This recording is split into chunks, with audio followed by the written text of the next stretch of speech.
Now at 6 and streaming on crossroadstoday.com, an early morning crash in South Texas closed a busy highway and ferry service, leaving 2 Victoria residents dead and 1 person jailed. President Trump reacts to Russia's largest airstrike on Ukraine.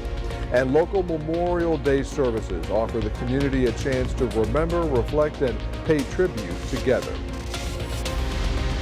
We had a few showers around the area this afternoon, but most of that is pretty much gone. However, there's some big stuff developing in the hill country. It's going to be rolling toward us. It'll be here as soon as tomorrow, so we have alert days up for heavy rainfall over the next couple of days. More coming up in a moment. And on this Memorial Day, it also kicks off State Week for 2 of our local schools. See when the Lady Comanches take the field and more coming up in sports. You're watching 25 News now at 6.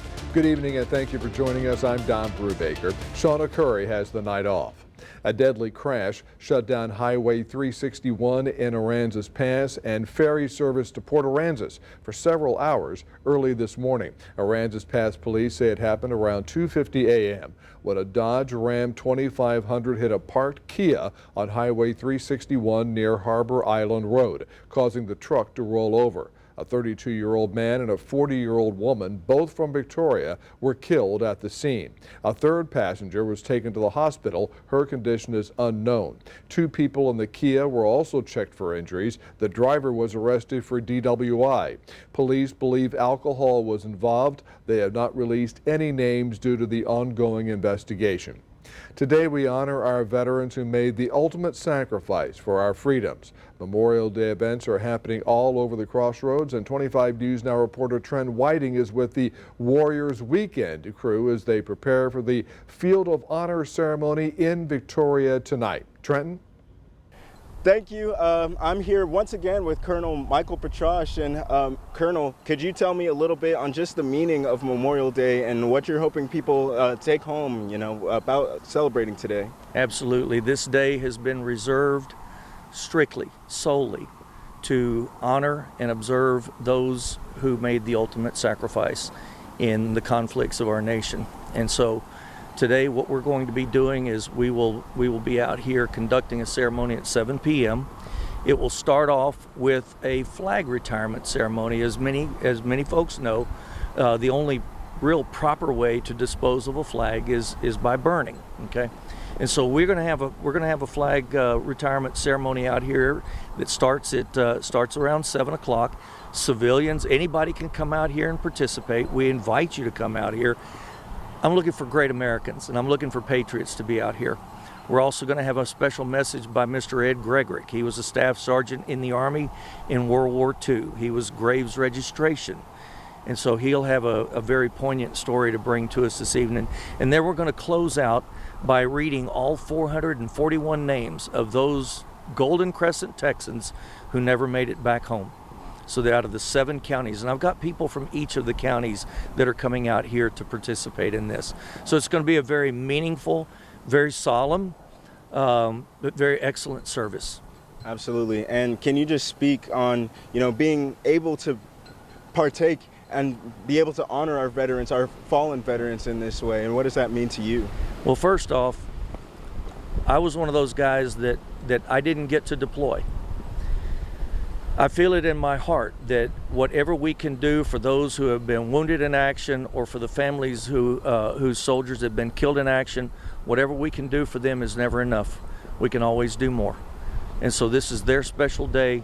We're here to make it special. So I would love to see a whole bunch of Victoria area patriots come out here and participate with us at 7 p.m. Absolutely. And once again, we're meeting at the Field of Honor at 7 p.m. to honor our fallen veterans and celebrate Memorial Day the right way. Yes, sir. Right. Thank you, Colonel. Thank you. Yes, appreciate y'all being here. Yes, sir. Thank you. Thank you, Trenton. And the community came together in De Leon Plaza this morning to honor the heroes who made the ultimate sacrifice. Victoria's annual Memorial Day ceremony was filled with emotion and gratitude. It opened with a heartfelt prayer, followed by the ringing of a tribute bell as the names of fallen veterans were read aloud. Groups like the VFW, Navy Seabees, and Sons and Daughters of the American Revolution laid wreaths in their memory. Attorney Stephen Tyler gave the Memorial Day address, and the ceremony wrapped up with a rifle volley and the playing of taps. The Texas House approved a Senate bill that will require all Texas sheriffs to enter into formal partnerships with U.S. Immigration and Customs Enforcement.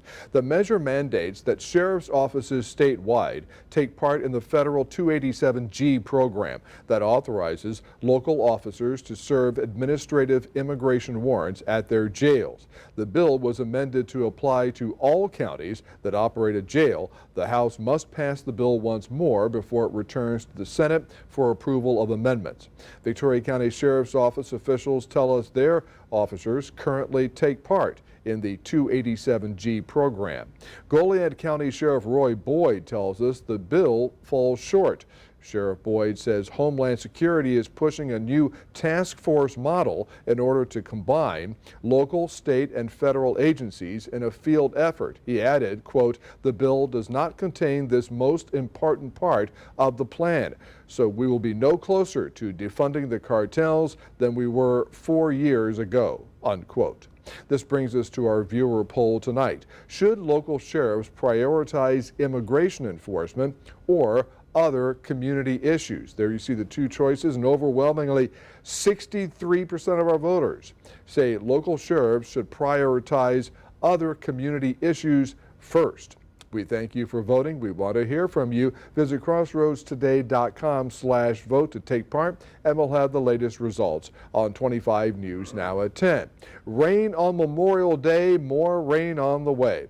When I wrote that, I didn't plan it to rhyme, but that's just kind of a look at a forecast. Mac Pettis has a more detailed look without the rhymes, probably, Mac. I don't know that I could rhyme as good as you, but I'll do my best. We had some light shower activity in the area, but look at that. Here's Victoria County. There's no rain out there right about now. There you see the stuff that came through this afternoon right about there, and that's pretty much gone. So for tonight, for those evening observations, I think your weather is going to be quite cooperative. But the problem is, when you zoom out, we've got a huge cluster over the hill country dropping all kinds of heavy rain, which will affect us tomorrow. We'll talk about that coming up in just a moment. Back to you, Don. Mac, thank you. The Texas House Monday voted to abolish the Texas Lottery Commission and transfer the state's game to another agency. This came after a last-ditch effort to kill the game entirely failed. The bill transfers game operations, including charitable bingo operations, to the Texas Department of Licensing and Regulation. The bill is now likely the lottery's only way forward. The lottery was criticized by lawmakers over 2 jackpots, one under circumstances they say show the commission's failure to oversee the game safely. The Texas legislature approves making vaccine exemption process easier. Instead of waiting for the state to send them one, parents would be able to print out vaccine exemption forms at home if they want to skip school-required shots. The bill is headed for Governor Greg Abbott's desk after passing the Texas Senate late Sunday. Currently, parents have to contact the Texas Department of State Health and Human Services and request the exemptions form be mailed to them. The Texas DEI ban in public schools gets House approval. Senate Bill 12 supporters say DEI programs use class time and public funds to promote political agendas. To read this full Texas Tribune article, visit our website, crossroadstoday.com. After Russia launched a record air assault on Ukraine, Ukrainian President Zelensky said America's, quote, silence, unquote, is encouraging Vladimir Putin. But President Trump was anything but silent, calling out Putin for the attack and Zelensky for his words. I'm not happy with what Putin's doing. He's killing a lot of people. President Donald Trump slamming Russian President Vladimir Putin on Sunday after Moscow launched its largest aerial attack of its 3-year war on Ukraine.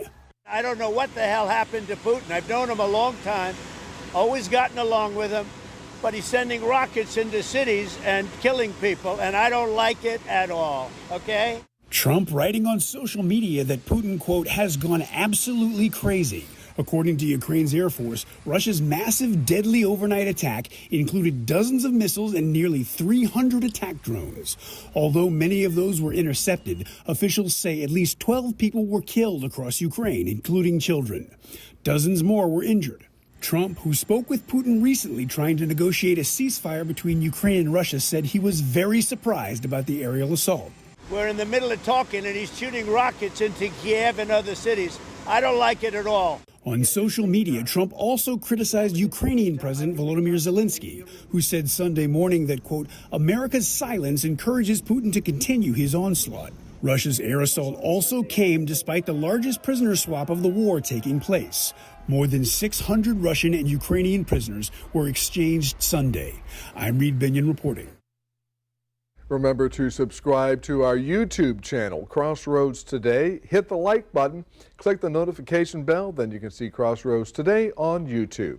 Honoring America's fallen heroes, why President Trump's Memorial Day tribute is drawing attention. That's coming up on 25 News Now at 6. Also, countdown to liftoff. SpaceX's Starship is set for a new experiment and a major milestone.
One of the stars of the reality show Duck Dynasty died. The family of Phil Robertson says he died Sunday, months after it was announced that he was diagnosed with Alzheimer's disease.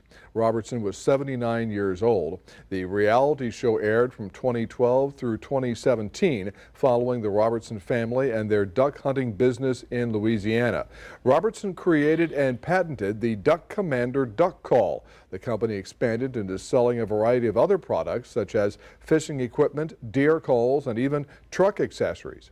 President Trump and members of his administration commemorated Memorial Day at Arlington National Cemetery.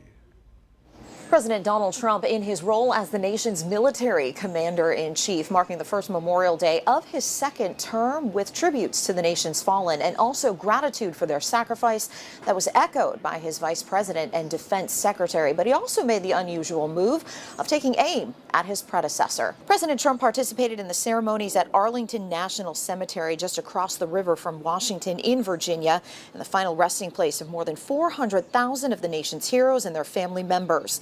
As is tradition for the nation's commander-in-chief on Memorial Day, he participated in a wreath laying at the Tomb of the Unknown Soldier, which serves as a memorial to war dead and final resting place for those whose remains have not been identified. Trump was joined by Defense Secretary Pete Hegseth and Vice President J.D. Vance, both military veterans. The real tragedy of the loss is not in a single moment of suffering, as our Gold Star families know well, but in all the future moments they and their families lost. We should never forget, even for a moment, that freedom is a gift of the highest cost and peace is won at the most precious price. These extraordinary American heroes and their immense and ultimate sacrifices they offer. The president's Arlington remarks also called out former President Joe Biden, describing his term as 4 hard years. This was after Trump started the day with a pointed social media post that called Biden incompetent and repeated a false claim about the number of undocumented people who entered the U.S. during his term. This on a day that's typically marked by somber remembrances rather than political barbs. At the White House, I'm Karen Kafa. SpaceX says it will be testing out some new objectives and experiments during its 9th Starship launch on Tuesday. And one of those experiments is having the booster rocket being used for a second time, which is a first for Starship. Starship will be part of the Artemis 3 mission that will send people back to the moon. Starship will take off from the company's Starbase facility in Boca Chica near Brownsville Tuesday night. Last Thursday, the FAA cleared Starship for takeoff. After years of dedication and effort, they're stepping into the future with pride and promise. We're celebrating 2025 graduates. Congratulations to Austin. The message says, "We are so proud of you, chipping away at those goals. We have loved supporting you through your school days and cannot wait to see what your future holds. El Campo class of 2025. Congratulations to Braden. The message says, "We are so proud of you and we can't wait to see what your future has in store for you. We love you." Congratulations to Jerden Lira. The message says, "We are so happy and proud of you. Keep reaching for the stars." Love from Sylvia, Matt, Zayden, and Isaiah. Congratulations, Julian. The message says, "Congratulations, little brother. We are beyond proud of you for this accomplishment. I pray that God continues to guide your every step and whatever the future holds for you. I know it will be amazing and you are going to do big things in your life. I love you." Now through June 13th, you can submit a photo and heartfelt message for your graduate. We'll be featuring local grads on air and across our social media. It's our way of celebrating the class of 2025 with you. Just head to our contest page at crossroadstoday.com, click on the Entertainment tab, then select Contest to upload your tribute and share your pride. Now about that commencement weather. Well, the interesting thing is that this week is going to be a little on the soggy side. So outdoor ceremonies, you're going to have to watch very carefully. 88 right now. We had a few little light showers that rolled through the area this afternoon. Didn't get anything officially at the airport, but it was generally less than 1/10 of an inch. Our high was 92. That compares to our record at 98. Like I said, we have alert days up for tomorrow and the next day because heavy thunderstorms are expected here. We'll talk about that after this.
Well, for those of you that are going out tonight, we shouldn't have a problem. That's great. Participate in the observations that are happening this evening. The rain is over here for the time being, but there's big stuff coming. So we do have alert day flags up because for Tuesday and Wednesday, Crossroads and entire counties, we're going to be looking at heavy rainfall, some strong winds, and possible hail as thunderstorms return back to the Crossroads. Now, there you see the little rain that came through earlier today. You can see it one more time. Right about there, about 1/10 of an inch in some spots. Other than that, it was very spotty. Heaviest stuff stayed to the east. Now tonight, at this very moment, we've got severe weather up in the hill country, and that is going to be rolling through San Antonio tonight and then down into our area by tomorrow morning. So tomorrow, being Tuesday morning, we're looking for some stormy weather early part of the day. I'll talk more about it in a minute. In the blue, that is the watershed of the Guadalupe River, and you can see that's where we need the rain to fall, okay? In the red, you've got tornado watches for tonight, and at this very moment, you can see how we've got one big, huge thunderstorm. Where is that? That location is right over Mason, Texas, so it's up in the just north of Kerrville, as you see right about there. Menard counties, San Angelo, all of them are getting stormy weather, and this stormy weather is going to be dropping southeastward, so it'll be coming into the San Antonio area probably by midnight tonight. Again, we take a look at this is the hail core. This is these areas are receiving hail, and we're animating it, so we're going through the time. The latest one is the brightest color, as you see right there. So right about here, we've got some strong hail just outside of the Mason area up there to the west. Here's the rainfall total that we got today, and you can see it wasn't anything significant. About 1/1300 of an inch up in Woodhigh, about 500 North Victoria, and about just 100th in the city. So that's good for tonight's activities, and it's going to be interesting for the rest of the week because we haven't had big rain like this in a while, and this could be a good one. Now, here's Future Tracker. We're going forward in time. You can see the storms up to the north. What happens? They become a big line, all right? That's tonight. Tomorrow morning, we're right about there. You can see about 2, 3 o'clock in the morning, the big stormy weather all the way across the I-35 corridor. And what happens at about 8 o'clock in the morning? Boom, it hits Victoria.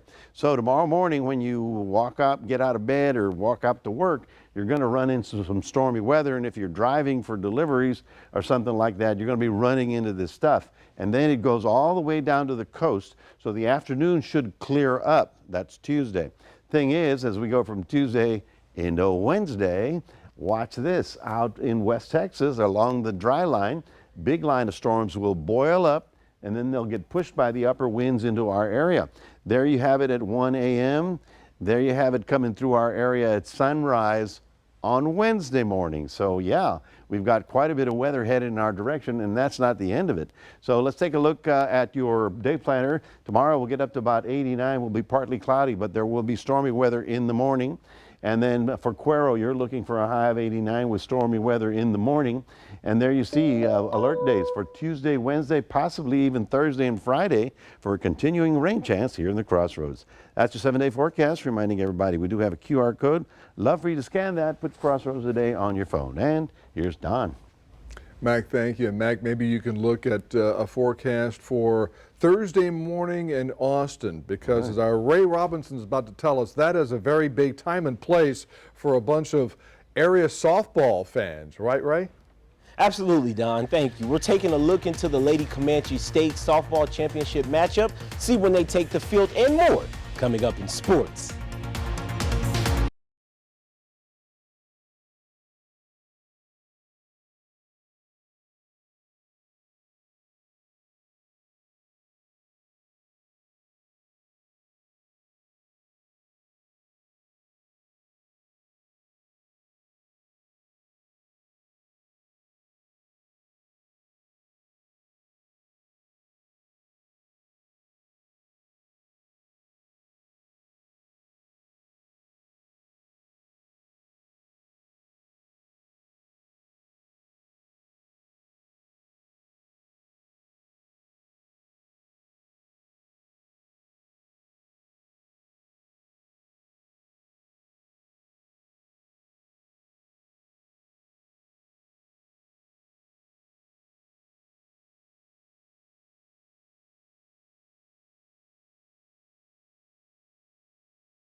It's state week here in the Crossroads. We have 2 teams competing for a state championship in softball. Last night we revealed the details for the maiden state matchup. So today let's talk about the Shiner Lady Comanches and give details about their upcoming matchup.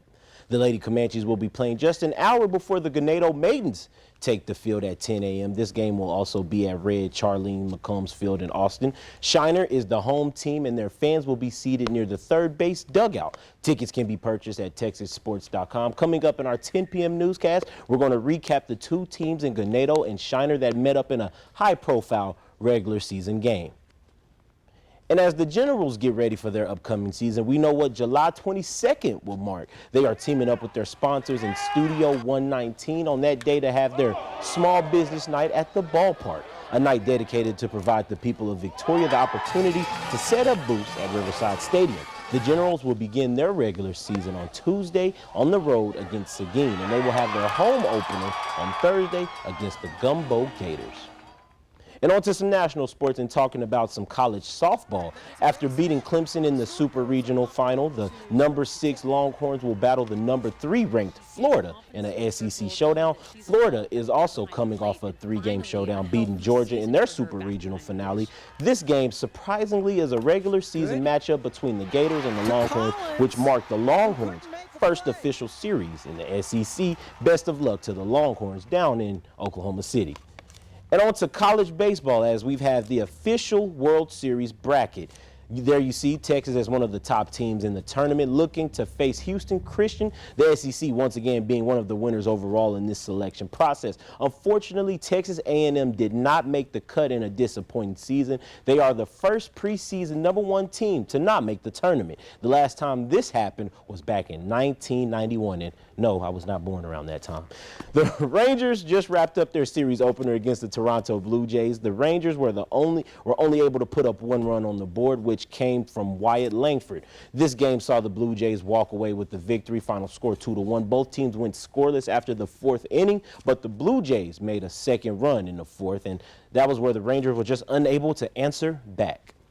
And with the NBA Finals right around the corner on June 5th, a crucial game in the Western Conference is tonight, which sees the Oklahoma City Thunder battle the Minnesota Timberwolves. Can Minnesota avoid a 3-1 deficit, or will OKC steal a road game and close them out back in OKC?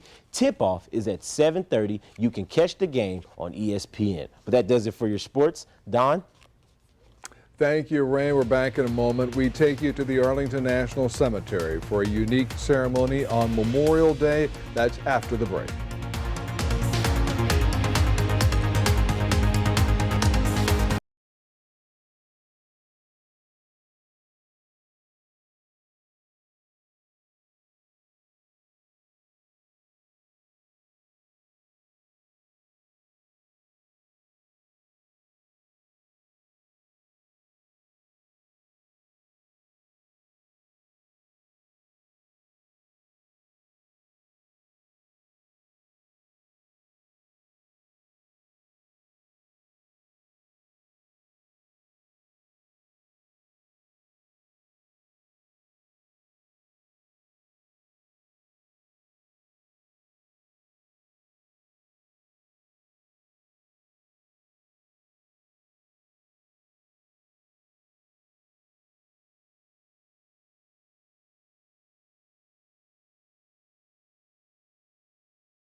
Arlington National Cemetery, Flowers of Remembrance Day is a day for visitors to pay their respects and lay down a flower at the tomb of the unknown soldier on Memorial Day weekend.